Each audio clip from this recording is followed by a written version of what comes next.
So much to talk about tonight. We're going to get to the Carlton and the North Melbourne coaching situations. We're also going to talk about developing news around the umpires and the fracas that has developed, not just on the field, but also between the umpiring department and the AFL. But before we get to that, Damo, we begin with Matthew's old side, and that is the Bombers. Another disastrous loss on the weekend, this time at the hands of St Kilda.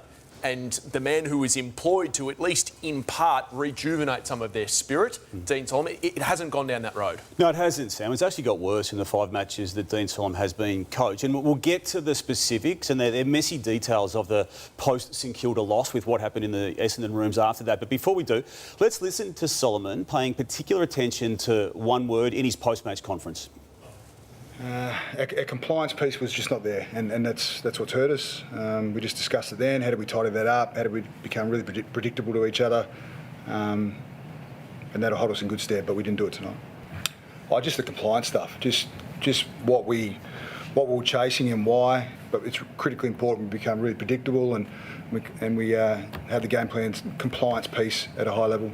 How much of it is work rate and effort as well? There's a bit of that. There's no doubt about that. So, yeah, it's a combination of both, but first things first, we've got to get to the compliance piece. So that's 5 times that Dean Solomon, the interim coach, has used the word compliance. And he is speaking directly, Lordo, to his senior players. And I think this is one of the big issues, and we're going to juxtapose that with the Carlton Footy Club very, very shortly. But the fact that the issues that we're emanating out of the senior players under Brad Scott, they haven't improved under Dean Solomon, and I think that there's a fair argument to say they've gotten worse. And the people that I've spoken to in the last 12 hours, this is now getting to a point where it's pretty toxic inside the Essendon Footy Club. Yeah, it was a hard watch yesterday, and the word compliance, I think Dean's using it a fair bit because players, I don't think they're as bad as what they're showing. So that's where the word compliance is. He's pretty much saying there that they're not following the game style that he's wanting to bring in. So that's often what happens when they thought with Brad Scott leaving, we'll bring in a new coach and we'll fresh ideas. But here's there's a bit of confusion maybe from a playing perspective, Jimmy, and then also they're getting very frustrated with each other. Yeah, and I feel for Dean Solomon in this situation. He's got a limited amount of time with the group, even though they are down near the bottom of the ladder. You still got a limited amount of training sessions to put whatever you're trying to do in place to sell some positivity. But I guess the things that he needs to ask that group and point blank is, do you actually understand what we're trying to do as far as the compliance piece? Because some players might think they know, but they might be a little bit confused, which can cause these breakdowns, whether they're going man on man or zone. The second bit, which is very helpful for them going into the future, is as you're physically capable of doing the role that we're asking. Now, we can move some players around, or does that actually target some stuff to do in the pre-season? But the third and most important one is if they say yes and yes to the first two is, well, why are you choosing not to do what I'm asking? And that's where you can actually find out a lot about the group, a lot about these senior players. There's frustrations everywhere. I mean, they've lost 28 of their past 29 matches now over 2 seasons of football. We reported earlier in the year, Sam, that after the second match they lost to Port Adelaide by 11 goals, that the players themselves, led by the then new captain Andrew McGrath, forced everyone out of the room after a match to Port Adelaide and thrashed it out. They were questioning themselves, they were questioning the coaches. Similar things happened after the St Kilda loss. Now, the players weren't... Similar conversations. There was an all-of-club type of moment, and the frustrations are running high. And to use the phrase crisis meeting, I think every meeting at the moment at Essendon is a crisis meeting to a form. So, but they were pretty emotional yesterday post-match for reasons that relate to there being no improvement under the 5 matches that Dean Solomon has now been in charge. And the questions being asked of him, his assistant coaches, all departments within the footy club, and equally the players of each other. There were some pretty stern words spoken between individuals on the playing group. So I don't want to necessarily make all of this and bring it back to all roads lead to James Hird, but you were quite passionate on 3AW on Friday talking about the passion that he would bring. You know, that if he was to present to the board, that it, take something special to knock him off that perch. Given, I think you went with your son on the weekend and watched a bit of the footy. Given what you saw, does Essendon's lack of spirit that they're playing with at the moment actually lend itself to needing a figure like James to repair that spirit?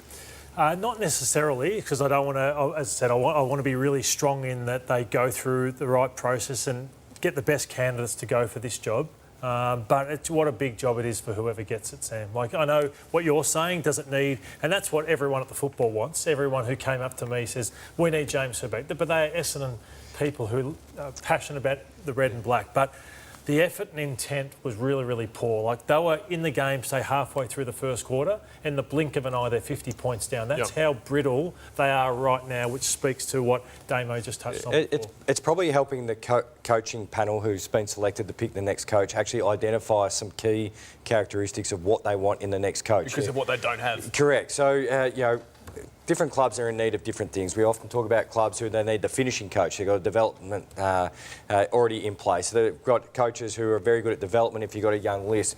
But it seems to be that this is helping them point out they need a great connector, you know, to talk to everybody, whether that's been down on the strength and conditioning crew, the medical team, you know, the boot starter, the person who makes lunches, all the way up to the CEO. So this is actually very helpful information for the Essendon coaching panel. It's going to be really difficult. Like, whoever gets the job, it's going to be really, really low. Like, it's going to be...